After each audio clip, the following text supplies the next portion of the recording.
हम निराधार नहीं कह रहे हैं, हम साधार कह रहे हैं, और हमको निराधार कहने वाले निराधार कह रहे हैं। हम बोलेंगे और दृढ़ता से बोलेंगे, और अभी तो बोल रहे हैं, अगर ज़रूरत पड़ी तो हम सेना खड़ी करेंगे। क्यों नहीं करेंगे, हमारा अधिकार है।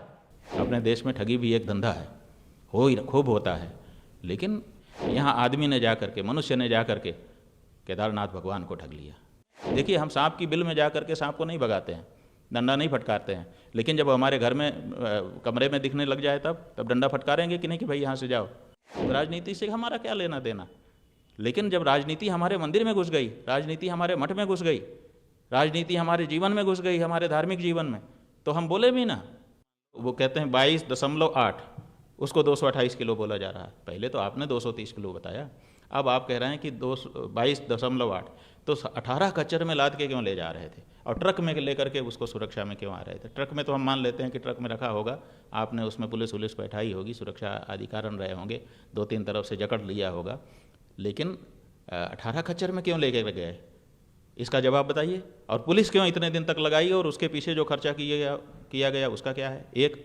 और तीसरे, जो बद्रीनाथ केदारनाथ मंदिर समिति के अध्यक्ष हैं, वो वक्तव्य दे रहे हैं और आप लोग उनका प्रसारण कर रहे हैं। वो कह रहे हैं कि इससे उत्तराखंड की सरकार का और बद्रीनाथ केदारनाथ मंदिर समिति का कोई लेना देना नहीं है। वो कोई दाता था, वो आया और लगा करके चला गया। क्या ये संभव है? अगर हमारी निगरानी में कोई, हम समिति के सदस्य हैं और हमारी समिति की निगरानी में कोई परिसर है, उस परिसर में कोई भी आएगा बिना हमारी अनुमति के काम करके और चला जाएगा। और मान लिया कि दाता आया और उसने लगाने के लिए कहा, आपसे अनुमति नहीं ली, तो पहले तो अनुमति बिना लगाने कैसे दिए, और दूसरे वो चांदी कैसे निकालने दिया उसको, और तीसरे लगा दिया तो क्या लगा देने के बाद उसने आपको कोई हैंड ओवर नहीं किया रिकॉर्ड कि इतना सोना हम लगा रहे हैं और इसको आप स्वीकार करिए, अब ये मंदिर का हो गया, अब हमारा नहीं रहा। तो अब फिर उसको आपकी जो किताब है एसेट की, कि आपके पास कितनी सामग्री है, क्या उसमें आप अपने स्टॉक रजिस्टर में उसको मेंटेन नहीं करते हैं? कोई भी आएगा कुछ भी रख करके लगा करके चला जाएगा और आप उसको मेंटेन भी नहीं करोगे स्टॉक में भी। तो ये जो बातें हैं, इन पे शंका उत्पन्न होती है। और उसके बाद जब ये बात आई, उसके बाद से जाने कितने लोगों ने मांग की, जाने कितना हल्ला मचाया गया कि जांच कराओ जांच कराओ, आज तक जांच नहीं हुई। तो हम निराधार नहीं कह रहे हैं, हम साधार कह रहे हैं, और हमको निराधार कहने वाले निराधार कह रहे हैं, ये हम कहना चाहते हैं। महाराज जी, मेरा जो पीड़ा है वो ये है कि देखिए, विश्वासघात, ठगी, ये सब खूब हो रहा है। अपने देश में ठगी भी एक धंधा है, खूब होता है, लेकिन आदमी आदमी को ठगता है। यहाँ एक दूसरी बात हो गई, यहाँ आदमी ने जा करके, मनुष्य ने जा करके केदारनाथ भगवान को ठग लिया। केदारनाथ को भगवान को ठगा जा रहा है। अगर अभी भी हम चुप रहे या कोई भी सनातनी चुप रहा, तो फिर इसके बाद क्या होगा? कोई व्यक्ति को ठग ले तो हम एक बार उपेक्षा कर देंगे कि भाई चलो ये तो चल ही रहा है।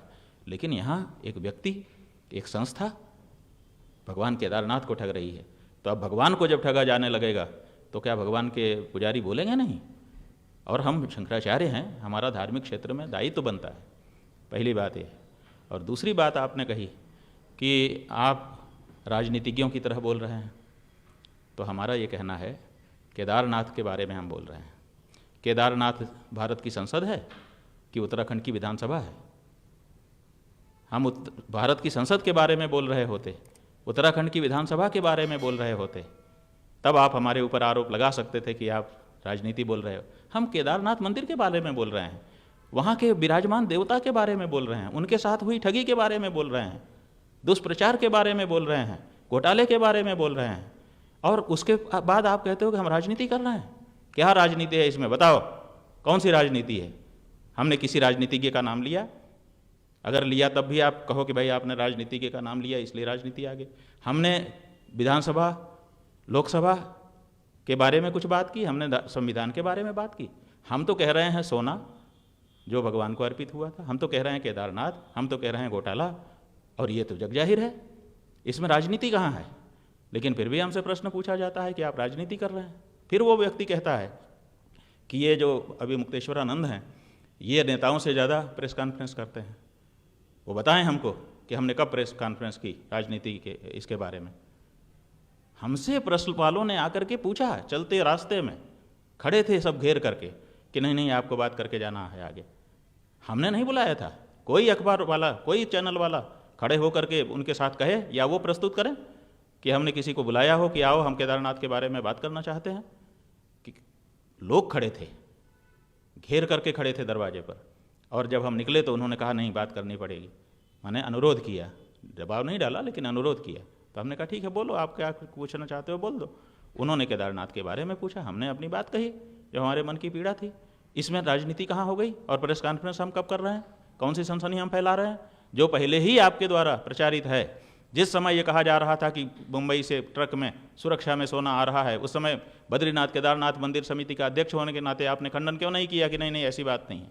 जिस समय 18 खच्चरों में लाद करके सोना नीचे से ऊपर ले जाने की बात चल रही थी, उस समय केदारनाथ समिति के अध्यक्ष के रूप में आपने क्यों खंडन नहीं किया कि गलत समाचार छापे जा रहे हैं? जिस समय वहाँ पर लगाने के लिए रिपोर्टिंग की जा रही थी कि ये आए हैं, ये आए हैं, ये हो रहा है, ये हो रहा है, एक दिन थोड़े हुआ, ये तो लगातार हफ्तों तक रिपोर्टिंग हो रही थी। उस समय क्यों खंडन नहीं किया गया उनके द्वारा? और जब उसका वीडियो जारी किया गया गर्भगृह के अंदर का, सोने का चमचमाता हुआ चित्र दिखाया गया, उस समय क्यों नहीं कहा गया कि नहीं नहीं सोना नहीं है? अब आप समिति के, अब आप कहते हो कि हम हैं, जब लगाया गया तब कहते हैं कि हमारा कोई लेना ही देना नहीं। ऐसी समिति, इस समिति को तुरंत बर्खास्त किया जाना चाहिए जो ये कहे कि हमको हमारा इससे कोई लेना देना नहीं है। कोई आया लगा के चला गया, तो कोई आता है मंदिर के अंदर घुसता है, वहाँ पर लगी चांदी निकालता है, दूसरी पत्थर जड़ता है और चला जाता है। और अगर समिति का अध्यक्ष ये कहता है सार्वजनिक रूप से कि हमारा उससे कोई लेना देना नहीं है, हमें इससे कोई मतलब नहीं है, तो इसका मतलब है कि वो देख रेख कर ही नहीं रहा है। और अगर ऐसा है तो फिर ऐसी समिति का कोई तात्पर्य रहता है? यही नहीं, समिति के लोगों ने जब जब बैठक हुई तब उसमें बात उठाया, मौखिक रूप से उठाया, लिखित रूप से उठाया, इसकी भी रिपोर्टिंग हुई है। लेकिन उसके बाद आज तक जवाब नहीं दिया जा रहा है, ना तो जांच कराई जा रही है, ना तो अध्यक्ष के द्वारा कोई जवाब दिया जा रहा है। और जब शंकराचार्य खड़ा होकर के कहता है, शंकराचार्य के रूप में हमारी एक बड़ी जिम्मेदारी होती है, एक एक शब्द कई बार तौल करके, केवल तौल करके नहीं बोलते हैं, कई बार तौल करके बोलना पड़ता है कि कल को कोई इसमें वो ना आ जाए, क्योंकि हम करोड़ों सनातन धर्मियों का नेतृत्व कर रहे हैं, उनकी तरफ से बोल रहे हैं, हम अकेले व्यक्ति के रूप में नहीं बोलते हैं।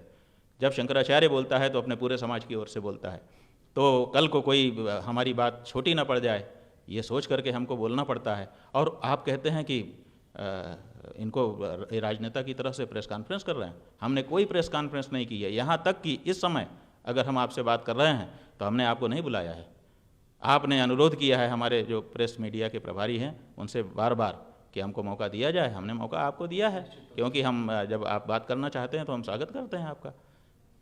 तो ये जो दो आपने बातें कही कि एक तो हम निराधार बात कहते हैं, हमने आपको विस्तार से बता दिया कि हम निराधार नहीं कहते हैं, बल्कि हमको निराधार कहने वाले निराधार बात कर रहे हैं, और दूसरे नेता की तरह से हम व्यवहार कर रहे हैं। ये बात जो हमारे ऊपर आरोप लगाया जाता है ये केवल आरोप है, ये सत्य नहीं है।